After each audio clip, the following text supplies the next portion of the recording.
India से भारत बनना है, अमृत काल में हमको जीना है, तो जो हमारा $5 ट्रिलियन इकोनॉमी का जो सपना है, उसके लिए आप सारे युवा हैं, क्या सजेशंस होंगे आपके?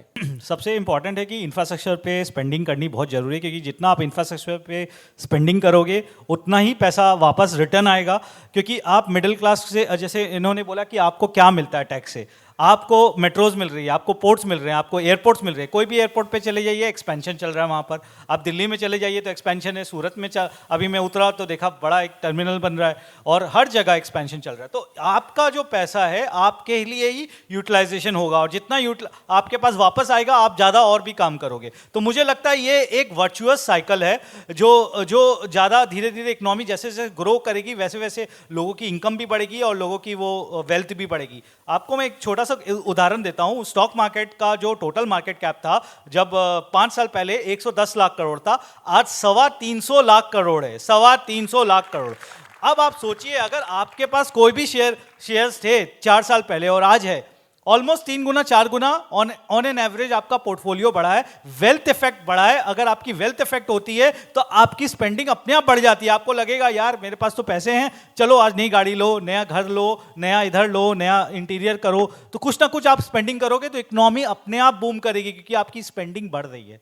इंडिया से भारत तो बनना ही पड़ेगा, क्योंकि भारत से ही इंडिया बना था। वापस इंडिया से भारत आपको आना ही पड़ेगा, कोई दूसरा चारा नहीं है। घर वापसी हो रही है, घर वापसी हो रही है पूरी तरह से। और आप देखेंगे तो लिटरल टर्म्स में घर वापसी हो रही है। आप देखिए, पहले भारत में नदियों से व्यापार होता था, वापस वाटरवेज से व्यापार होने लगा है धीरे धीरे करके। देखेंगे आप, अभी मोदी जी ने G20 आपने बोला, G20 में क्या गिफ्ट दिए गए?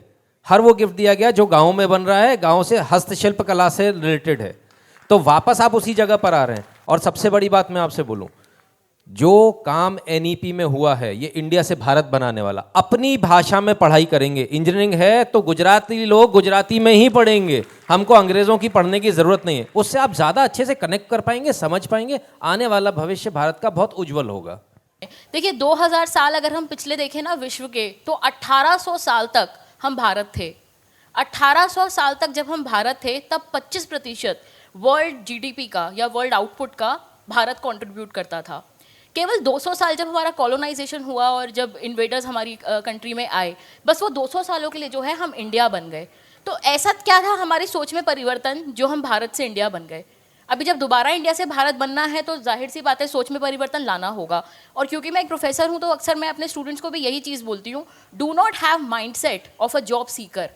जॉब सीकर मत बनिए कि यार बस डिग्री कंप्लीट हो जाए, ठप्पा लग जाए, यार जॉब मिल जाए।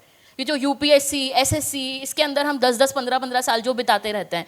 खास तौर पे कई ऐसे युवा हैं जिनकी सोच जॉब सीकर की होती है। जॉब क्रिएटर बनिए। ये सोचिए कि अगर आप आज कुछ शुरू करते हैं तो आप 4 लोगों को नौकरी देंगे, आप 20 लोगों को नौकरी देंगे, और क्यों ना हम विश्व के लोगों को, आज India is known as the centre of global work force.